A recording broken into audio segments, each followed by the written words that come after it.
enfin l'heure de la post-season. Alléluia, Erwan. Commençons par ça.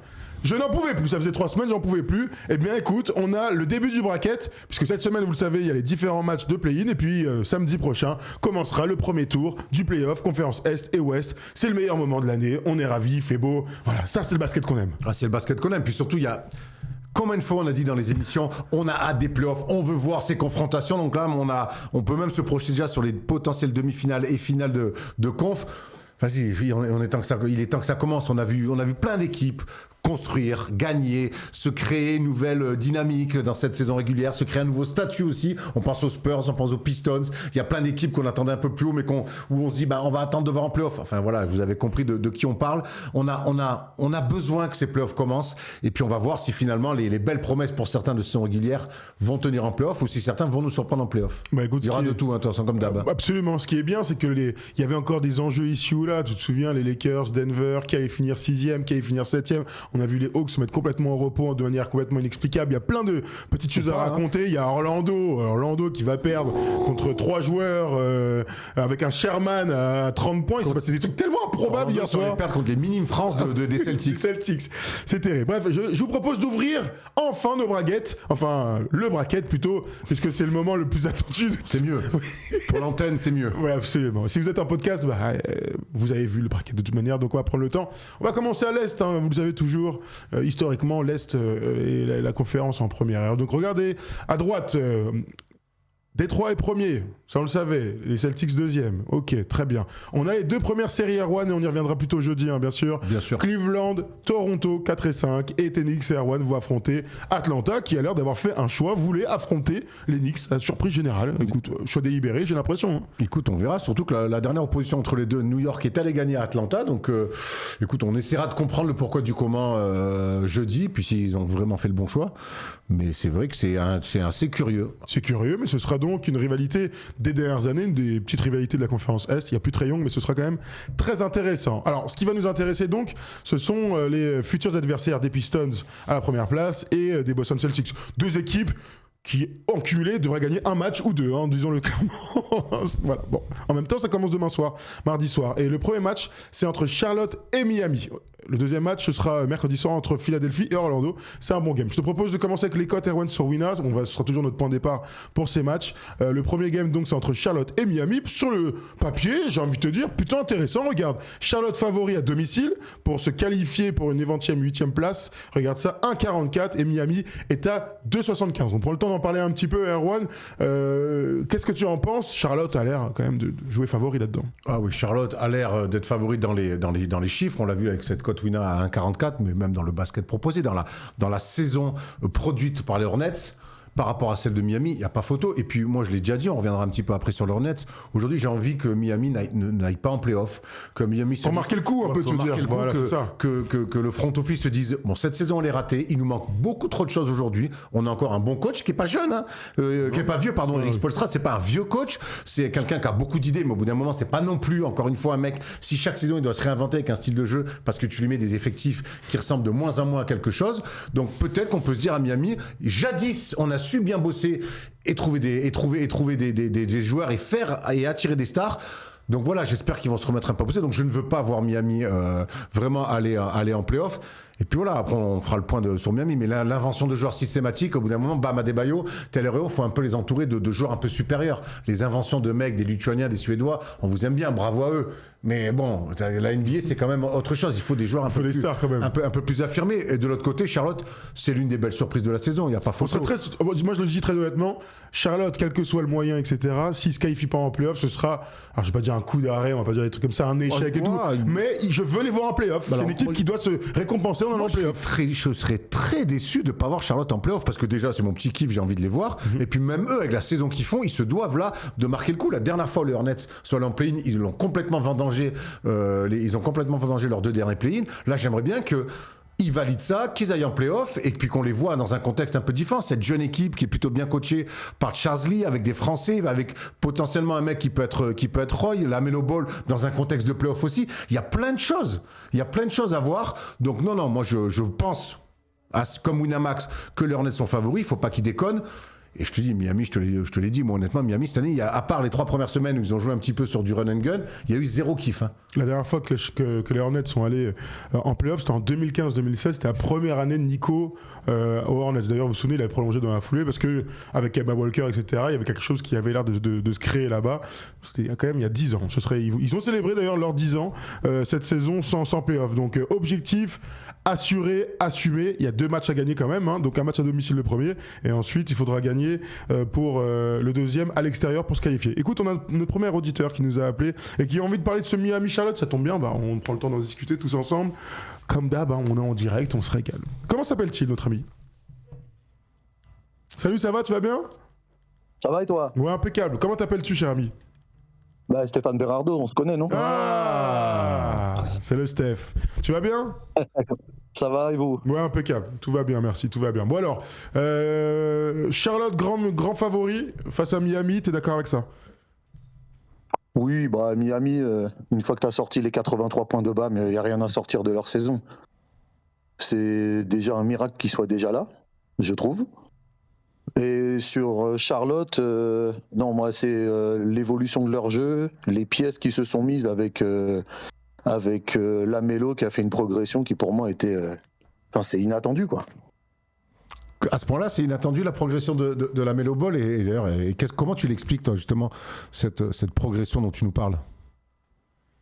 On dirait de la maturité, ce qui pour lui c'est un peu incroyable, presque inattendu, quoi. Le mec, il est monté d'un seul coup. On dirait que Knuppel a amené de la maturité là-dedans et ils mettent un peu de côté toutes les années un peu galères où lui faisait un peu ce qu'il voulait. À un moment donné, Charles Lee l'a mis aussi sur le banc. Donc est-ce que tout ça l'a pas fait cogiter ? Et franchement, il joue vraiment... J'ai pas mal regardé sur la fin de saison, là, quand j'ai vu qu'il commençait à enchaîner les victoires, et je l'ai trouvé de plus en plus juste, moins fantasque, je trouve. Après, la qualité première de Lamelo Ball, moi justement, je trouve que c'est un artiste, c'est un créatif. Donc je trouve que ce que j'ai beaucoup aimé cette année avec lui, c'est que il a trouvé le juste milieu. Les années précédentes, c'était juste un clown, un fantasque par moment. On voyait qu'il avait un talent supérieur, mais rarement au service du collectif. Mais sa prise de risque, elle était démesurée parce qu'en fait, il en avait rien à foutre de mettre 3 ballons d'affilée dans les tribunes, de shooter à 10 mètres à contre-temps. Il en avait rien à foutre. Là, on parle beaucoup de... Moi, cette année, j'ai beaucoup loué l'apport de Knuppel dans le jeu pour dire qu'il amenait de la justesse, de l'alternance, que c'était un vrai basketteur. Et quand tu mets comme ça dans un collectif, forcément, il emmène tout le monde avec lui dans la manière de bien jouer. Mais il faut qu'on donne un crédit à Charles Lee. Tu as raison de le dire, Steph. C'est que quand il y a un coach arrive et qu'une équipe franchit un cap comme ça par un basket plutôt bien maîtrisé, un basket cohérent, bon, il faut mettre beaucoup de crédit à Charles Lee. Je pense pas qu'il sera coach de l'année, on en parlera dans une autre vidéo sur les awards, mais en tout cas il y a moins qu'il ait des voix. Est-ce que vous avez pas la sensation tous les deux qu'il y a une équipe qui a une meilleure dynamique, mais quand on parle de play-in dans la conférence Est, Miami était clairement un roi. Est-ce que l'expérience de Miami peut pas faire justement la bascule dans un match comme ça ? Peut-être, parce que tu as raison, encore une fois, et tu sais, quand on parle des Spurs, on parle d'expérience. Mais encore une fois, ça reste une expérience de play-in. Il faut quand même. Dans ce groupe, il y a des mecs qui ont joué les playoffs. Il faut quand même un peu raison garder. Tu as raison, Tyler Herro, Eric Spoelstra, je t'en parle pas, c'est des mecs qui ont joué des finales NBA, et Spoelstra a même été champion. Maintenant, l'expérience, c'est pas non plus ce qui va te faire, ce qui va faire, peut-être sur un match, remarque, mais qui va arriver, qui va te dire, tiens, on va bien jouer au basket. Il leur manque tellement de choses à Miami. Il y a un manque clairement alors, il y a Andrew Wiggins qui finit pas trop mal la saison, mais on sait que c'est un effacé, que c'est pas un leader de voix, que c'est pas un leader même de jeu. Mais il leur manque, bon, je trouve, sur les postes arrière, beaucoup ça manque un peu d'athlétisme, de vitesse. C'est un peu, tout ça est un petit peu prévisible dans ce run and gun qu'on a pu louer en début de saison, mais que je ne vois même plus spécialement aujourd'hui en place. Voilà, ils sont gentils, Fantecchio, Larson et tout, mais ils ont beaucoup de joueurs un petit peu avec des qualités un peu similaires, qui sont dans le tir, dans la vitesse, mais sans être des grands défenseurs costauds, solides.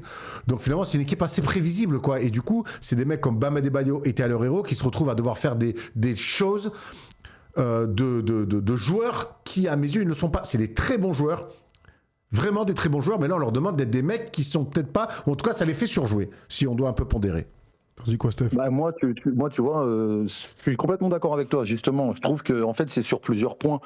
En fait, Hero et Bam, c'est des 2-3e lames. Il faut vraiment qu'il y ait quelqu'un plus fort au-dessus d'eux pour les mener. Et là, je pense qu'ils vont tourner plein badin sur ça. Là, c'est pas le cas. Et puis les inventions de joueurs qu'ils ont eu, Duncan Robinson, le professeur Strauss, tout ça, là, il y en a plus. Hein. Donc c'est Pele Larsson, Fontecchio, c'est des bons joueurs, mais c'est des quoi 8, 9e joueurs. Et là, ils se retrouvent propulsés dans le 5 majeur quasiment, en tout cas pour Pele Larsson. Donc voilà, et puis s'ils avaient autant d'expérience que ça, ils feraient pas 4 ou 5 play-in d'affilée, quoi. Donc moi, c'est plus que décevant. Et moi, je misais pas trop grand-chose sur eux, mais c'est plus décevant. Et puis, mais ils peuvent attraper Charlotte peut-être s'ils arrivent un peu trop plein de culot, l'équipe de jeunes qu'ils peuvent avoir. Mais par contre, ils peuvent aussi leur mettre la foudre. Si ça commence à tomber dedans à 3 points, c'est des fous furieux à 3 points. Moi, je les ai vus, je te dis, en fin de saison, mais ils arrêtent jamais, c'est infernal. En termes de rythme, c'est vraiment 2 opposés, vraiment. Alors, cette saison, les 2 équipes se sont rencontrées 4 fois. Disons que Miami menait 3-0 jusqu'au 18 mars où dans un match où il y a eu un énorme écart, les Hornets ont gagné leur seul match de cette petite série 136-106. C'était à Charlotte. D'ailleurs, je regarde vite fait, il manquait Bam dans ce match-là, il y avait Tyler Hero, il y avait Norman Powell, on n'en a pas parlé évidemment, dans les mecs qui ont d'expérience dans cette équipe de Miami, et de l'autre côté j'ai l'impression que tout le monde était là, oui, avec un Moussa Diabaté en 8 points et 10 rebonds. Donc voilà, c'est les petits échantillons qu'on peut quand même donner. Je me pose toujours la question, tu vois, dans une série comme ça, qui a l'avantage psychologique? Celui qui a gagné le dernier match, j'aurais tendance à dire oui, surtout quand il y a un écart au vu de dynamique, ou l'autre qui a quand même froissé l'autre 3 fois, quoi, tu vois, tout au long de la saison. C'est tellement... En fait, tu vois, quand tu es dans des schémas européens, FIBA, match aller, match retour, je peux l'entendre. La NBA, c'est tellement... En fait, les mecs, et Nico nous disait ça par mois, et des joueurs NBA nous le disaient aussi, des fois, les mecs, ils savent pas contre qui ils vont jouer le lendemain. Ouais, c'est vrai. Tellement que c'est une usine, une machine à laver. Ok, on va où? Bon. Donc, en fait, sur une saison régulière, cette année, les Spurs ont pris un avantage psychologique sur OKC, mais c'est des matchs de... Mais à confirmer en play-off, voilà. À confirmer en play-off déjà, mais c'est des matchs de haut tableau, de télé nationale, donc pour moi, c'est un peu différent. Là, ces matchs-là qui sont un petit peu dans le ventre mou de cette NBA, je pourrais pas le dire, mais j'ai envie de te dire non comme ça. Ok, donc favori, Charlotte... Pour toi, Erwan, enfin qui passe plutôt favori. Je veux dire, qui passe dans ce match pour le cœur et Charlotte pour la raison aussi. Ok, toi aussi, Steph? Oh, pas mieux. Okay. Et puis on parlait d'expérience, tu parlais tout à l'heure. Charles Hill, il était dans quel staff avant d'aller à Charlotte? Je me rappelle pas. Je sais plus, c'est une question piège. Il était assistant dans une forte équipe, donc je pense que sur un match de play-in, c'est en une seule fois, je pense que... Je te dis ça tout de suite. Non, pour moi, il n'y a pas photo. Il était au Celtics 2023-2024, l'année du championnat. Voilà. Et avant, il était au Bucks. Voilà. Et avant, il était à Atlanta. Voilà, vous avez tout. Bah, d'ailleurs, il a suivi Budenholzer. Voilà, vous avez tout. Sachez qu'il a joué, ce mec-là, à la Puel Gibola, à Fula, au RBC Pepinster, au BG Göttingen et à Heartland Dragons. Je ne sais pas où sont ces clubs, mais voilà, je voulais vous le dire. Petite carrière de joueur overseas. Voilà. Pepinster, c'est en Belgique, Pepinster. Ah bah voilà, tu vois, merci. Ouais, et Göttingen, j'imagine que c'est au Danemark. Je vais quand même cliquer pour pas dire de bêtises. C'est en Allemagne, presque. Bon, reste avec nous. Good guess. Ouais, good guess. Reste avec nous vite fait. On fait le deuxième match de cette conférence Est, qui pour le coup qui est une vraie bonne affiche. Le Philadelphie Orlando pour qui le gain de la 7e place et donc se qualifier directement en playoff. Ce sera mercredi soir à 1h30. Regardez ça. Les bookmakers sont clairement indécis. Philadelphie est à 1,80, Orlando est à 1,98. Reste avec nous, hein, Steph. Erwan, on a déjà un beau match de basket là. Surtout s'ils sont au complet. On a une belle affiche sur le papier, si tu préfères. On a une belle affiche sur le papier. J'ai bien aimé la saison des Sixers. Voilà. Il y a eu malgré tout. Il y a eu des absences, des blessures, la suspension de Paul George. Il y a eu l'avènement complet de Tyrese Maxey pour dire c'est désormais ma franchise et je suis le seul numéro 1 autour de ça. On a vu quand même des grands flashs de Joel Embiid où quand il peut jouer, ben en fait ça reste encore l'un des meilleurs joueurs au monde. Donc j'ai bien aimé cette équipe-là qui a connu des hauts et des bas, mais il y a eu beaucoup moins de drama sur le terrain. En tout cas, ils se sont accrochés, ils sont partis très vite, ils se sont mis un petit matelas qui leur a permis aujourd'hui d'accrocher le play-in. Il n'aurait pas fallu que la saison régulière elle dure 2 semaines de plus, mais j'ai bien aimé cette équipe-là. Et à l'inverse, en face, j'ai été horrifié par la saison régulière de Toronto, d'Orlando, jusqu'à leur dernier match à Boston. Pour moi, il y a un truc à péter dans cette équipe en interne. Ils n'ont plus envie de jouer les uns pour les autres, ou en tout cas pour le coach. Je ne sais pas ce qui se passe. En tout cas, ça sent pas bon du côté d'Orlando. Et j'espère que Philly va passer. Et je vois Philly passer. T'en dis quoi, Steph? Je dis déjà que le RBC Pepinster, c'est dans la province de Liège. Alors tu me mets à la fête là, mais c'est ça. Bravo. Eh oui. Bravo. Wikipédia, c'est pas moi, j'ai rien inventé. Fais pas genre de tête. Non, je t'embête. Bah, c'est Mais, ce genre d'info, soit tu le sais, soit tu le sais pas, tu peux pas l'inventer. Hein, donc bravo. Voilà. Ouais, il a joué quand même 5 ans. Hein. Et sinon, en fait, Embiid va pas jouer. Bah, c'est la grande interrogation. A priori, non, il ne jouera pas. C'est fou, hein. Voilà, bah, C'est un homme en mousse. Il peut pas enchaîner. Hein. Ah non. C'est là l'appendicite, enfin d'un seul coup comme ça. Enfin bon, bref. Mais enfin, ça dépend que de lui pour moi en fait. S'il joue, ça change totalement la donne, même à 50%, parce que c'est pas Wendell Carter et je ne sais qui va pouvoir défendre sur lui, même sur des petites séquences. Maintenant, Orlando, tout le monde est revenu. Là, j'ai vu que Black était revenu, Suggs était là. Donc, ils sont plutôt pas mal. Si Embiid n'est pas là, Orlando peuvent s'en sortir juste sur leur qualité offensive. Parce qu'en face, ça va être Paul George et Maxey. Joel Embiid ne jouera pas, en tout cas, c'est sûr. Joel Embiid ne jouera pas. Steph, t'es pas inquiet, voire horrifié du comportement d'Orlando à Boston sur le dernier match de saison régulière avec les enjeux qu'il y avait? Les autres, ils ont plus envie. C'est ce que tu disais, ils ont plus envie. C'est Emino au parc. Voilà, moi je vois des mecs, quelque part, qui ont envie que la saison s'arrête, que des décisions soient prises autour du staff et que derrière on reparte à zéro. Ces mecs-là, ils ont plus envie de jouer cette saison-là. Moi, hier, le message qu'ils envoient aux gens qui regardent et à leur front office, c'est cette saison, hop, elles vont gonfler. Et donc il y a qu'une seule issue à ça normalement, c'est pas on arrondit, on essaye ils se font sortir, enfin ils perdent une première fois là contre cette équipe de Philadelphie, ils perdent derrière contre Charlotte parce qu'on imagine que Charlotte va passer, et puis fin de saison, ils vont chacun se ressourcer, des décisions sont prises et ils reviennent au training camp avec de meilleures intentions. Là c'est ce qu'on souhaite pour cette équipe. Parce que si tu fais un premier tour de playoff, te dire en fait finalement par rapport à l'année dernière, on n'est pas si loin, on espérait mieux, mais on est comme, tu vois, ces espèces d'entre-deux qui sont les pires. Et là, tu vas pas en playoff, tu te fais sortir en play-in en perdant 2 matchs. Et la saison elle est ratée, il y a quelque chose qui va pas. Mais après j'ose espérer que si nous on le voit devant nos écrans, j'ose espérer qu'au sein de la franchise, ils doivent le savoir encore mieux que nous. Voilà, tiens. À tes souhaits. Coup de fusil. Moi, franchement, au début de saison au complet, alors après la blessure de Wagner change la donne grandement pour eux. Mais je pense que moi, au début de saison, je les voyais top 4, top 5, mais facile. Vraiment. Enfin, ils prenaient Bane, c'est-à-dire ce qui leur manquait. Ils avaient Black qui continue à progresser, qui d'ailleurs, en l'absence de Wagner, a plutôt été très bon sur un laps de temps. Mais là, en fait, ils ont plus envie. Mais ça fait un peu, je trouve moi. Un peu équipe de diva, Banchero, Wagner. Ils n'ont pas envie d'être ensemble, tu vois. Ils n'ont pas envie, en fait. Il n'y a rien qui sort sur leur comportement. On va pas non plus commencer à tailler des joueurs. Sur le terrain. Oui, mais on va pas commencer à détruire des joueurs sur des pseudo-comportements et sur ce qu'on peut imaginer. En tout cas, ce qu'on peut dire, c'est qu'effectivement, ce duo Wagner-Banchero, qui sont quand même 2 mecs de même taille, poste 3, 4, 4-3. En fait, j'ai l'impression que finalement, ils se marchent un peu dessus. Et que ou le coach, ou les deux, enfin, ou le coach n'arrive pas à les faire jouer ensemble, ou les deux finalement ne sont pas faits pour jouer ensemble. Je suis pas. J'ai l'impression que le problème est tellement convaincu de ce que je dis. Le problème là, il est structurel sur l'équipe entière. Enfin, tu vois, j'ai pas l'impression que si tu transfères l'un ou l'autre, évidemment en fonction de ce que tu récupères, mais là c'est toute l'équipe qui marche à l'envers cette saison.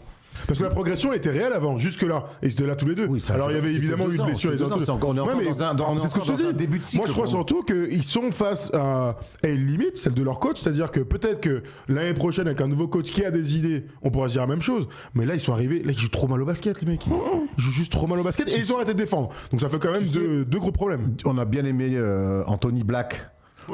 Cette saison, mais pareil dans le scoring, dans la créa. On aime bien Jalen Suggs, ce qu'il fait, mais encore pareil, c'est des combos, scoreurs. Lui, pour le coup, c'est un magnifique défenseur, Jalen Suggs. Oui, mais là, je te parle pas de défense, moi, je te parle d'attaque. D'accord. En fait, ils n'ont pas encore réussi, peut-être, à trouver ce meneur de jeu un peu. Alors, ça n'existe plus vraiment, mais ce mec de métier, vraiment. Pour moi, Tony Black est plus un combo. Jalen Suggs, c'est la même chose. Et là, quand derrière, t'as Wagner et Banchero qu'il faut alimenter, ou alors finalement, c'est Banchero, quelque part, qui devait être aussi beaucoup à la créa et qui fait certainement depuis son année rookie sa pire saison NBA. Bon, en tout cas sur le côté créa pour les autres ou pour soi-même, il y a un problème dans cette équipe-là. Bon, revenez au match. Steph, tu imagines quel type de match entre Orlando et Philadelphie? mercredi soir. En fait, il y a des vrais duels intéressants parce que Suggs sur Maxey, ça va être intéressant. Parce que là, tu as un vrai défenseur qui a envie et en face, il y en a un, il va à 2000. Donc, moi, je suis allé à New York cette année, j'ai été voir Knicks Sixers, mais en vrai, c'est infernal. Le mec, mais il s'arrête jamais en fait. Il court partout, c'est incroyable. En termes de cardio, c'est très impressionnant. Moi, je vois des beaux duels.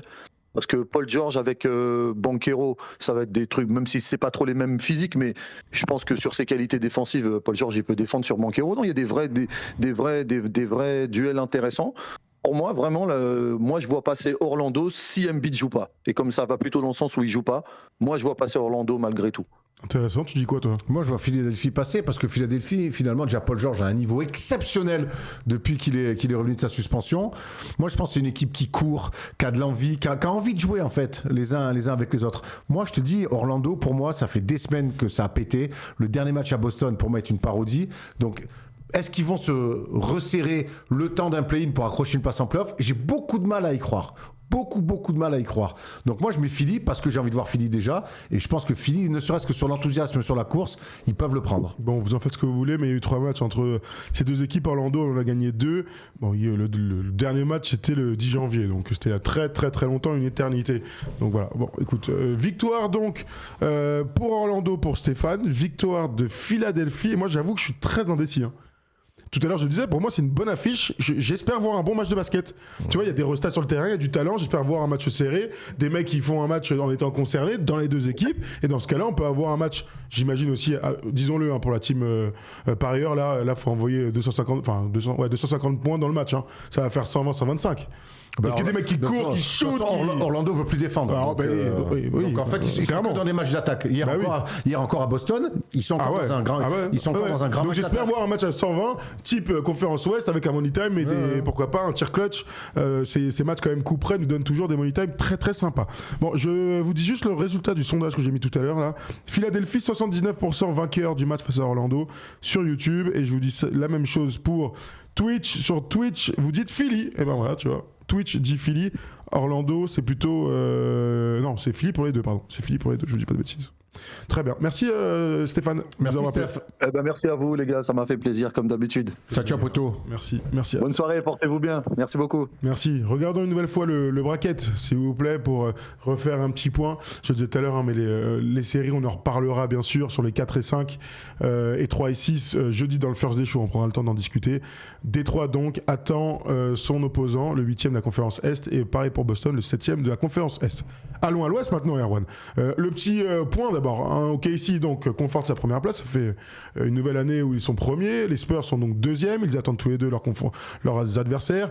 4 et 5 donc les Lakers avec l'avantage du terrain, évidemment sans Luka, même si vous avez peut-être vu l'info passer, Luka va revenir demain ou après-demain à Los Angeles après s'être fait soigner en Europe. Ils vont affronter les Rockets, j'ai hâte d'en voir qu'on s'échange nos avis là-dessus parce qu'il y a quand même beaucoup de trucs à dire. Le fameux Denver-Minnesota, une revanche. Parler de rivalité avec Atlanta-New York. Là, il y a gros match et Palette jeudi dans le First Day Show. Palette jeudi dans le First Day Show pour ouvrir cette grande preview de cette série qui me laisse pantois. Vraiment, ça va envoyer. Je pense que c'est une série qui va aller en 7. Voilà, mais j'espère. J'espère. Je les vois aller, cool. Que je vois aller en surtout si Minnesota affiche le même niveau que les 2 dernières années. Même s'ils nous paraissent tous un peu moins forts, un peu moins quelque chose. En playoff, ils nous ont appris à dire attention, pour nous, exactement. On n'est pas la même équipe. Pour le coup, on peut le dire. C'est vrai. Après, Denver, ils sont très forts en ce moment. Donc, à voir. Vous avez peut-être tous suivi les histoires de il fallait mieux finir là que là. C'est vrai qu'il y a une réalité. C'est qu'OKC, ils ont un boulevard. OKC, donc, ils vont affronter Phoenix ou Portland au premier tour. Le deuxième, c'est les Los Angeles Lakers et les Houston Rockets. Franchement, le boulevard est assez évident pour OKC. Ça, c'est quand même l'une des réalités. Pendant que les autres, Denver, c'est Minnesota. Deuxième tour, c'est les Spurs, on imagine. Et après, c'est OKC. C'est ce qu'on appelle un chemin de croix. Tout à fait. Donc, le play-in, Erwan, on va le regarder une nouvelle fois. Phoenix, Portland, ça se passe dès mardi soir, c'est le deuxième match de la soirée. Et les Suns sont favoris à domicile. Portland, qui a perdu son dernier match, est à 2,40. Qu'est-ce que tu penses de tout ça? Encore un bon match de basket qui s'apprête à se jouer là. Encore un très bon match de basket et je vais tirer mon chapeau à la saison des Portland Trail Blazers qui retrouvent qui retrouve quand même la post-season avec ce play-in. Il s'est passé beaucoup de choses pour cette équipe-là. Il y avait tout pour que ça pète à volo avec l'affaire Chance Billups du début de saison. Et puis finalement, l'arrivée de Thiago Splitter qui était assistant. Ils ont plutôt fait des bonnes choses. Il y a eu l'explosion à un niveau incroyable de Denis Avdija. Il y a eu le retour de Scoot Anderson. Ils ont su, dans l'ombre, bosser, gagner des matchs et venir accrocher un play-in. Klinghan qui fait une super deuxième saison. Super saison lui aussi. Moi, c'est une équipe que j'aime bien. Par contre, je pense que ça va être un petit peu court par rapport à une équipe de Phoenix qui, dans ce qu'ils ont proposé tout au long de la saison, sur la profondeur de l'effectif, me paraît un peu plus fort. Ils ont un talent que je retrouve pas quand même côté Blazers, avec notamment Devin Booker, quoi. C'est un peu évident, tu as raison de le souligner. Je vous donne quand même, dans ce match-là, il y a pas mal de game time decision. C'est pas une blague que je vais vous dire, mais Jalen Green est en game time decision. Attention, il peut être blessé. On espère qu'il va jouer quand même Jalen Green, puisqu'il est tout le temps blessé. Colin Gillespie aussi, game time decision, il a mal à l'épaule. Royce O'Neal aussi. Mark Williams aussi, toujours ce problème de pied. Il y a quand même Jordan Godwin aussi, qui parfois rend de fiers services. Dylan Brooks joue ? Oui, Dylan Brooks est revenu, a priori, il n'y a pas de souci. C'est marrant parce que tu vois, je regarde l'injury report. Donc Jeremy Grant, calf, il a mal au mollet. Il a toujours mal au mollet déjà, lui. Et Damian Lillard est toujours là, voilà. Et ils disent, il sera pas là cette saison, sans blague. Achilles. Bah oui, Damian Lillard est donc toujours un joueur des Blazers. Bref, gros match à venir. Disons-le. Comment tu imagines ce game ? Tu parlais d'un avantage à Phoenix. Je te donne leur confrontation directe, peut-être. C'est toujours une petite indication entre deux équipes. Portland a gagné deux matchs sur 3 cette saison, sachant que le dernier match était le 23 février. Une victoire 92-77. On va espérer qu'il y ait plus de points. Mais c'est intéressant le score que tu me donnes là, parce que je pense que Portland va devoir se mettre un minima à encaisser face à Phoenix. Quoi, 105, 110 ? Allez. Faut éviter qu'il soit dans les... Pas au-dessus des 110. Voilà. Si pour moi c'est un match qui va au-dessus des 110 points, Portland n'a quasiment pas de chance. Okay. On sait qu'en attaque c'est pas trop mal Portland, mais je pense que l'attaque des Suns c'est quand même plus importante, avec beaucoup plus de joueurs capables de scorer. Gillespie à 3 points, la création de Booker, Dylan Brooks qui fait une saison exceptionnelle, le jeu intérieur aussi de cette équipe-là. Donc c'est une équipe qui aime courir, qui aime relancer. Il va falloir que Portland, qui a elle aussi tendance parfois à aimer courir et à peut-être qu'ils arrivent dans leur game plan à essayer de réduire un petit peu le pace et d'aller sur un match autour des 100-110 points. Ça me paraît être une bonne tactique. Est-ce qu'ils vont être capables de le faire ? Je réfléchis un petit peu. On en parlait tout à l'heure. On a vu Scoot Anderson revenir ces derniers temps. Tout à l'heure, je disais qu'ils ont perdu leur dernier match. Ils ont gagné contre Sacramento, évidemment, cette équipe des Blazers. Ils ont gagné aussi un match contre les Clippers juste avant. De l'autre côté, les Suns ont battu hier au KC qui a mis tout le monde au repos, et ils ont perdu très largement juste avant face aux Lakers. Nos amis des Suns. Je te propose d'accueillir un auditeur pour parler de ce bon petit match. C'est Vincent qui nous a appelé et qui va nous donner son avis, ce cher Vincent. Salut Vincent. Salut Vincenzo. Salut les gars, ça va ? Tu vas bien ? Toi. Ça va super, merci. Bah alors comment tu te projettes sur ce match pour le gain de la 7e place et donc pour affronter San Antonio ? Alors vous parlez duquel ? Parce que j'ai coupé le live justement pour pas interférer. Portland-Phoenix. Portland-Phoenix ? Ouais. Je vois bien les Suns, moi. Je vois bien les Suns gagner parce que Booker fait une super saison. Je trouve que Dylan Brooks est vachement bien intégré dans cette équipe des Suns. Mais bon, même s'il a des petits problèmes de comportement, mais je vois bien les Suns passer, moi. Je vois bien les Suns passer avec un gros Booker à 30 points. Normalement, c'est lui qui est censé avoir le plus d'expérience, c'est censé être le meilleur joueur sur le terrain.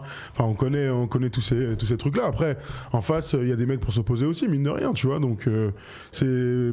Franchement, le match... il va prendre Toumani Camara sur le rable. J'espère que notre ami belge sera en mission sur lui, ça c'est clair. Non, mais j'ai quand même l'impression que c'est une équipe qui joue un petit peu mieux au basket. C'est une équipe qui a plus d'expérience, et sur la globalité de la saison, qui m'ont montré plus de choses. Par contre, l'avantage qu'a Portland, c'est que Portland...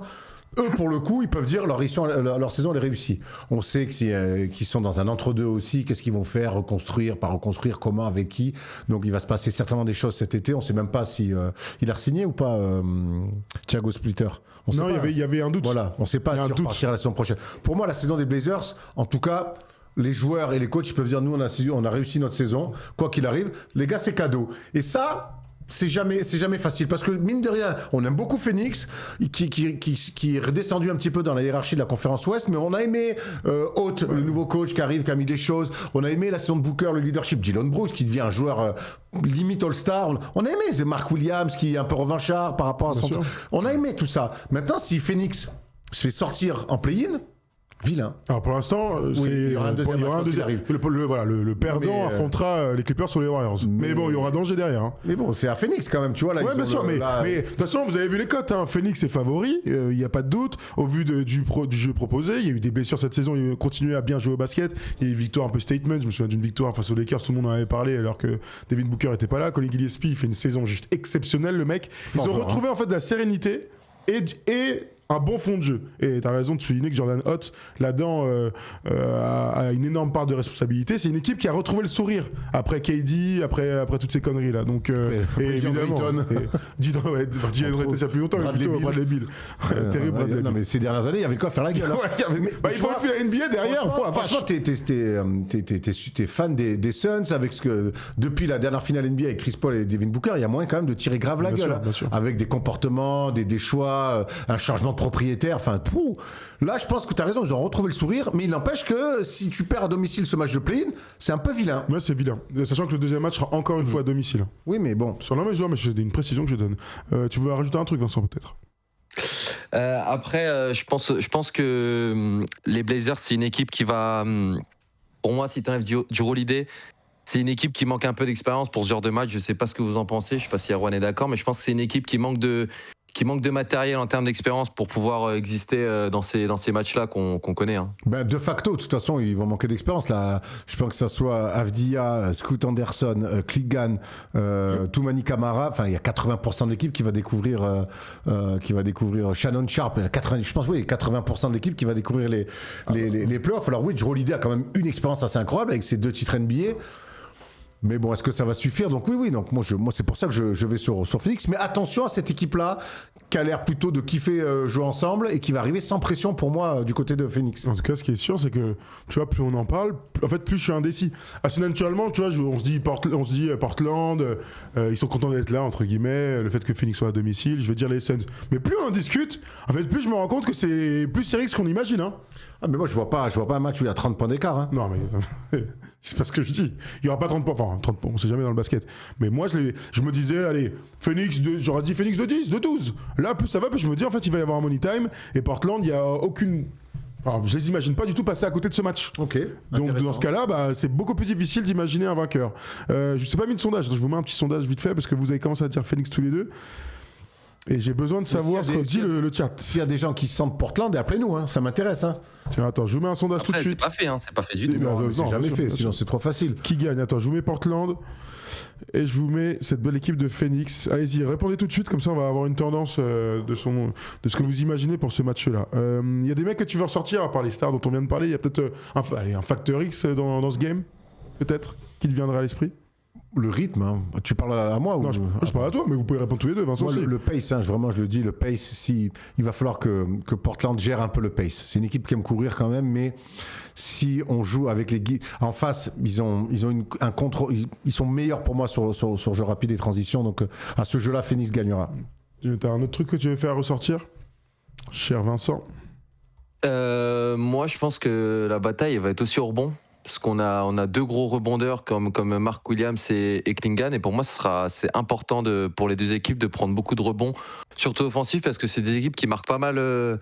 J'ai vu sur double chance avec des rebonds offensifs, donc je sais pas ce que vous en pensez, mais pour moi la bataille du rebond elle va être capitale dans ce match. Bon, après de toute façon on sait que dans n'importe quel match de basket, la lutte, tu sais, il a fait cette stat qui était sortie il y a quelques années, c'est qu'en fait il y a la plupart des équipes qui gagnent au rebond gagnent les matchs. Hein. Oui, c'est vrai. De toute façon, les trucs qui reviennent souvent, c'est les pertes de balles, le rebond et l'adresse. Voilà. Voilà, vous regardez ça, vous avez à peu près. En général, si tu un gagnes les vainqueur. 3, il y a de grandes chances que tu gagnes le match de basket. Ça devrait bien se passer. C'est Léon qui nous fait remarquer Klingan fait une fin de saison monstrueuse. Vous avez peut-être vu ça passer, mais il est top 5 des meilleurs rebondeurs de la NBA. Il est sophomore. Il est clairement en train de s'imposer comme un gars sur lequel il va falloir compter. Et derrière, il y a encore Robert. On a vu Robert Williams revenir. Hein. Très bon basketteur, avec ce joli tir à 3 points. Il aime bien être dans le face-up, bonne qualité de passe. Et puis j'ai l'impression qu'il s'est athlétisé par rapport au fait, quand il a été drafté, c'était vraiment un gros barbare quand il était du côté du code. J'ai l'impression qu'il s'est un petit peu affiné et on l'a encore vu sur le dernier match mettre un Tomar un pied de main. Alors oui, il est grand, mais j'ai vu de l'explosivité. Et sur cette deuxième partie de saison, j'ai trouvé qu'il s'est un petit peu plus athlétisé et ça rend le jeu encore plus intéressant. Tu veux en dire un petit mot pour finir là-dessus, Vincent, sur Klingan peut-être? Sur Klingan, ouais, Klingan, super surprise, c'est sa saison sophomore, je crois qu'il est drafté 7 l'année dernière, il me semble, c'est ça? Oui. Il est drafté 7, ouais, super saison sophomore. Et je trouve qu'il a beaucoup progressé en attaque aussi. Il a beaucoup progressé en attaque et moi franchement je l'ai vu 2-3 fois là sur des highlights mettre des petits jeux extérieurs, j'étais un peu surpris. Très bon pivot et je pense que ce sera un très bon pivot sur qui il faudra compter les années à venir. Clairement. Alors, Phoenix passe pour vous deux. Ouais, Phoenix, quand même. Ok, sur YouTube, Félix passe. Et tiens, je vous dis ça vite fait. C'est plus indécis, mais Phoenix aussi sur Twitch. Voilà, donc la victoire à Phoenix. Tu restes avec nous, Vincent, si tu le veux bien. On fait le dernier match de la conférence Ouest. Ils ont inversé, vous avez vu, hein, c'est 7-8 de l'Ouest et 9-10 de l'Est le premier jour. Et inversement pour le mercredi soir. On regarde ça ensemble. Quelle belle affiche de playoff, Erwan! Los Angeles Clippers 1,52 sur Winamax, Golden State Warriors 2,50. Steph Curry sera sur le terrain. Voilà, ça c'est la bonne nouvelle. Ils se sont affrontés un peu juste là. Voilà, juste, bon, c'est merveilleux. On a un gros match là. En tout cas, une belle affiche de play-in. Non? Non.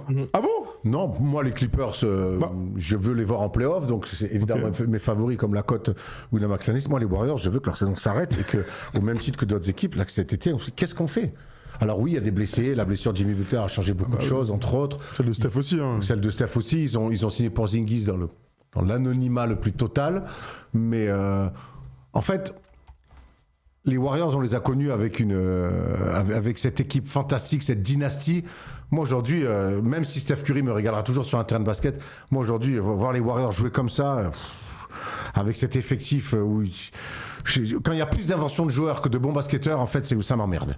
Et là, les Warriors, honnêtement, stop, c'est bon, on a trop tiré là sur la pelote. On a trop tiré, il n'y a plus rien là. On est arrivé sur la petite boule en bois. Il n'y a plus rien à tirer de cette équipe-là. Donc, cet été, où vous pensez différemment autour de Steph, pas Steph, ce que vous voulez. Bon, et ça sera évidemment autour de Steph, mais waouh, là, moi, les Warriors, j'ai juste qu'une envie, c'est que ça s'arrête. Par contre, de l'autre côté, les Clippers, ils ont le parfait profil de faire chier tout le monde au premier tour des playoffs. Tu en dis quoi, toi, Vincent?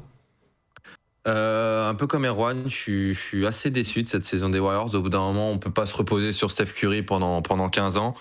Faut qu'il ait de quoi, faut qu'il y ait des choses autour pour que des choses soient mises en place. Mais et puis au niveau des Clippers, on est obligé de parler de la saison incroyable que fait Kawhi, parce que Kawhi, la saison qu'il fait avec toutes les blessures qu'il a subies ces dernières années, c'est quand même assez époustouflant. Donc bien évidemment, je vois les Clippers assez facilement gagner. Avec en plus l'arrivée de Garland, donc je vois bien les Clippers gagner. Là, vous étiez très dans le... Si les Clippers, s'ils passent, donc ils font 7. Hein. Non, si les Clippers gagnent, ils se donnent le droit de jouer à 8. Donc ils seront 8. Ah ouais, non, mais c'est le bas du classement, là. Ils seront 8 au mieux. 8 au mieux, et donc face à OKC. Alors, vous étiez là, Erwan, t'es parti un peu sur l'impression générale. Moi, je redis ce que j'ai dit. C'est une super affiche de play-in. Il y a des restas, il y a deux équipes qu'on connaît parfaitement, il y a beaucoup de choses à raconter, et surtout, je trouve que c'est ultra indécis. Parce que quand tu as, évidemment, l'expérience, que tu as Steph Curry, etc., en fait, les Warriors, je n'imagine pas du tout se prendre 20 points dans ce match-là. Donc en fait, c'est indécis. Donc, c'est ce qui rend ce match, d'après moi, ultra excitant. Franchement, pour moi, il n'y a que Philly Orlando que je trouve au niveau de mon excitation. En tout cas. Je rejoins pas ton excitation du tout là-dessus. Pour moi, à part ce qui peut rendre ce match incroyable, fou, c'est si Steph met 35-40, 45-50. Si Steph n'est pas à ce niveau-là, il n'y aura pas de match. Eh ben, je suis curieux de voir ça. Ouais. Moi, c'est mon avis. Très bien. Ah, pas de match. D'après vous, il n'y aura pas de match si Steph n'est pas à 30 points par match? Alors, Non, je pense pas. D'accord. Parce que, alors, je vais pas faire une comparaison improbable, mais bon, hier soir, ils ont joué l'un contre l'autre et les deux équipes ont joué au basket. ok. Voilà, tu vois, hier, le match entre les Clippers et les Warriors, je regardais, je me disais pas, ils sont en train de tricher. Non, les deux ont fait un vrai match de basket. Ça s'est fini avec 5 points d'écart. C'était à Los Angeles. Thomas, vous avez peut-être vu Nico Batum dire rendez-vous mercredi. On veut que l'Inuit Dome soit rempli. Ça va être la fête, ça va être un truc de ouf. Parce qu'il sait très bien, ils vous ont besoin de cette énergie pour affronter une équipe des Warriors qui sera, quoi qu'il arrive, toujours relou à affronter, surtout sur un match de play-in, un match coup près. Pour le coup, ils ont un peu d'expérience. Tu voulais dire un truc, Vincent? Ouais, je voulais te poser une question parce que a priori, je suis de même avec Erwan. Si Steph il est pas dans un grand soir, qui est-ce qui va mettre ses 20-25 points pour permettre aux Warriors d'exister? Tu vois qui, toi? La réalité du basket aujourd'hui, c'est que les Warriors, ils jouent tous les soirs, ils ont joué la plupart des soirs depuis 2026 sans Steph Curry. Ils ont beaucoup perdu. Ils ont aussi gagné ici ou là. Si tu veux, on peut jouer à Madame Irma. Je veux dire, Podziemski va faire un truc. Enfin, on peut trouver des mecs, si vous voulez, y a pas de souci. Tu parlais de Porzingis. Porzingis, dans un match de play-in comme ça, il peut mettre 25 points. Je suis pas hyper inquiet. Donc, je dis juste que c'est un match qui vont tous aborder comme un match de haut niveau. Et les Warriors, ils ont dans cette confrontation-là le plus d'expérience du très haut niveau. La franchise, le groupe et les plus vieux. Donc je suis pas en train de dire que les Warriors vont gagner. Hein. Je vous dis que je m'attends à une vraie bonne affiche de play-in. Eh ben, voilà. On sera tous content de regarder ce match et de se dire que c'est un bon match. J'ai un peu de mal à y croire. Mais écoute, on verra. Je regarde ce que vous en dites du coup dans le chat. Évidemment, les Clippers sont largement favoris et c'est logique. Hein. Ils sont à la fois à domicile et puis c'est juste une meilleure équipe de basket cette saison, voilà, sans aucun doute. Du coup, ça nous donne quoi? Un avantage pour les Clippers à 83%. Vous savez tous qu'a priori les Clippers vont passer, et je regarde de l'autre côté aussi 82% côté Twitch. Bon, c'est assez unanime, quoi. Ouais, bien sûr, mais si je dois mettre mes 10 balles habituelles, je vais les mettre sur les Clippers. Faut être complètement fou, mais mettez pas un écart. Mettez pas un écart, les amis. Bon, écoute, on verra. Alors, Plus 10, plus 15. Ah, c'est un écart, ça. ouais, à partir de Moi, je vois ça. Hein. ok, bah écoute, franchement, on en rediscute jeudi dans le First Day Show parce qu'on pourra Évidemment. faire un débrief de ce petit match-là. Alors, je vous pose la dernière question, messieurs. Vous m'avez dit que les Clippers donc allaient gagner et qu'ils allaient affronter Portland dans l'idée, hein, puisque Phoenix passe. Donc, pour toi, les Clippers deviennent 8e de la conférence Ouest. Logiquement, gagnent ces deux matchs de play-in et font suite.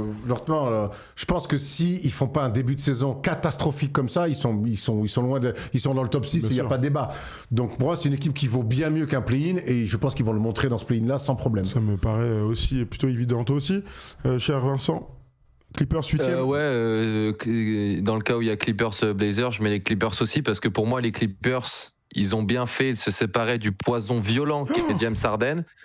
Et je pense qu'ils ont bien réajusté le tir. Et là, les petits ajouts qu'ils ont fait à la trade deadline comme Ben Mathurin ou Darius Garland, c'est vraiment des joueurs qui vont leur apporter au playoff. En plus, Ben Mathurin, c'est un joueur qui sort d'une finale NBA. Si ces deux mecs-là, ils les ont toute l'année, ils sont au top 6 très largement à l'Ouest sans forcer. Hein. Tout à fait. Bon, vous nous donnez en tout cas tous vos pronos dans le chat. Non, je vous ai pas dit le deuxième match. Si, je vous ai dit, je suis pas fou. Puisque les Clippers finiraient 8e, on l'imagine tous. En même temps, de toutes les équipes là, qu'on nous a proposées, c'est l'équipe qui est plus enclin à embêter OKC. J'ai dit embêter OKC sur une 8e place. Voilà, embêter. Ils rêvaient d'une autre confrontation, les Clippers. Oui, c'est ça. Et je pense qu'OKC aussi. Oui. Quand t'es premier de la conférence Ouest, s'il y a les Clippers qui arrivent avec un Kawhi All-NBA, quand il y a eu le déclic Clippers, mais même avant qu'Harden soit tradé, on s'est dit, waouh, ils vont être chiants. Ils vont pas remonter, ils peuvent pas remonter trop, ils partent de trop loin, mais waouh, l'équipe top 4 qui va se les fader. Top 3 plutôt qui va se les fader en premier tour, pas cadeau. Ouais. Et je peux te dire qu'OKC, même s'ils sont plein de confiance, qu'ils sont plus jeunes, qu'ils sont champions en titre, tu te dire, waouh, faut qu'on batte 4 fois ces mecs-là. Ils y sont pas encore, hein. 2 matchs à gagner en play-in. Voilà. Un match à domicile, un match à l'extérieur, mais c'est important. Oui, ils sont pas 9e de la conférence Ouest pour rien non plus. Il y a gagné à Portland. Voilà, il y a Juste sans mauvais. Non, c'est pas Juste sans mauvais d'ailleurs. C'est Léon qui nous dit 34-16. Vous avez peut-être vu passer. Tyrone Lue avait dit, les gars, on veut 35-15. Finalement, ils font 34-16. Ça marche pas du tout en fait. Si c'est le bon truc, plutôt 33-15, on cherche ça, et donc finalement ils ont fait mieux qu'espérer ces bons vieux Clippers pour la fin de saison. Merci Vincent de nous avoir appelé. Merci Vincenzo. Je vous en prie les gars, je peux faire une petite dédicace ou pas? Rapide. Vas-y, je t'en prie. Petite dédicace à mon pote Quentin avec qui on regarde toutes les libres antennes le lundi soir et avec qui on s'est toujours chauffé de passer, mais on n'a jamais osé, donc merci à vous les gars, c'était super et continuez votre job, c'est génial. J'espère que ça t'a donné envie de repasser et dire à ton pote d'appeler. Quentin, si tu veux parler de Doc Rivers, c'est maintenant. Si tu veux parler des First Team Awards et nous donner ton MVP de la saison, eh ben tu nous dis et tu passes à l'antenne. T'appelles Tom via Discord, tu t'appelles c'est moi Quentin, le pote de Vincent, et puis voilà. Et voilà, let's go. Mais je vous connais les petits malins, hein, faites pas ça pour mentir pour passer à l'antenne. Parce qu'il y a des malins. Mec, je vous ai bien eu, tu sais. Parce que s'il y en a qui hésitent à passer, il y en a, ils hésitent pas, je te le dis. Hein. C'est clair. Merci Vincent. Ciao Vincenzo. Je vous en prie les gars, salut. Salut, à la prochaine. Voilà, on a fait nos petits pronos pour ce play-in qui vont se dérouler donc mardi, mercredi et après vendredi. Il y a une petite nuit off quand même pour les équipes. Et ensuite, ce sera le début des playoffs à 19h. Vous avez vu samedi, ça va être exceptionnel. J'ai tellement hâte. Et dimanche, les Spurs jouent et c'est à 21h. Donc là, c'est roulé de jeunesse. On va se régaler. Si vous avez des petits pronos sur le play-in, vous nous dites maintenant dans les commentaires si vous êtes en replay.